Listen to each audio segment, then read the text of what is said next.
lakini alikuwa mume mwema sana kwa mke wake. Sisi tunaomfahamu kwa karibu kwa maisha yake, ni mtu ambaye alipenda nchi yake, serikali yake na chama chake kuliko nafsi yake.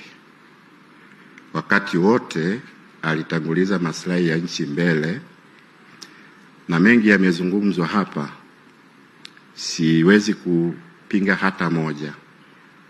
Mengi ni ya kweli, lakini wanasema binadamu akifariki mengi mazuri husemwa, lakini tukumbuke ya kwamba pia alikuwa ni mwanadamu. Upo wakati pengine katika utumishi wake alikuwa ruzana na wenzake katika kazi, na tunatambua ya kwamba siasa ni mchezo wa namna gani. Kwa hivyo bila shaka yoyote ni lazima wakati wa utumishi wake amewahi kukwaruzana kwa namna moja au nyingine, aidha kwa nia njema ambayo sisi tunaamini hivyo, lakini ameondoka, pengine hajawahi kuomba msamaha kwa wale aliowakosea. Sisi kama familia kwa niaba yake tunaomba msamaha na upatanisho kwa wale wote ambao amewahi kuwakosea katika harakati zake za kisiasa na maisha yake kwa ujumla, lakini na wale wote ambao pengine waliwahi kumkosea, sisi kama familia pia tunawasamehe kwa niaba yake. Mheshimiwa Waziri Mkuu William, kama Mtanzania mwingine kama ulivyo wewe na ambavyo wengi wanakufahamu na namna mwenyewe unavyojipambanua, historia yako na ya William na ya Watanzania walio wengi haina tofauti. Wengi wanamfahamu kwa kazi alizozifanya, lakini sisi kwetu ni mtu ambaye alitokea kutoka kusikojulikana akafika hapo alipofika. Nataka kusema nini? Yeyote katika nchi hii anaweza kuwa yoyote akiamua kuwa yeyote. Hakuzaliwa katika familia ya kitajiri,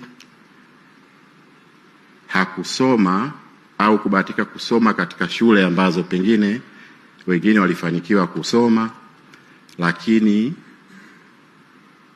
yeye kama yeye kwa jitihada zake, juhudi zake na mapambano yake aliamini ya kwamba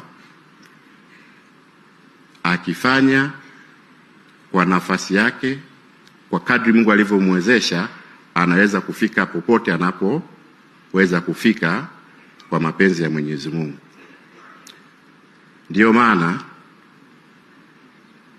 tunasema kwenye siasa kuna lugha wakati mwingine wanasema wengine wana mibuyu. Mheshimiwa William hakuwa na mbuyu kwenye siasa, kwa maana mtu wa anasema Godfather. Wakati wote alikuwa anasema Godfather ni wewe mwenyewe na kazi zako. Nakwambia mdogo wangu, ukitaka uheshimike, fanya kazi. Usiwe mwizi. Mimi kama mdogo wake katika maisha yangu, chochote atakachoniona nacho kipya, eza ni mali, ataniita. Atamwambia, wewe ni mtumishi wa umma, nieleze hii umeipata pataje. Sasa inabidi nianze kutoa siri ya viposhoposho vyangu, pengine vikazi nilivyofanya, lakini mwisho anakuambia usile hela ya serikali kama hujaifanyia kazi. Kwa hivyo alikuwa mwadilifu, alikuwa mtiifu kwa nchi, viongozi wake, na hakuwa na siasa za uhasama. Wakati wote alijaribu kuwa katikati, kuwaleta watu pamoja. Ndiyo maana marais wa awamu 4 wameweza kumtumia katika nafasi ya kuweza kuratibu shughuli za serikali.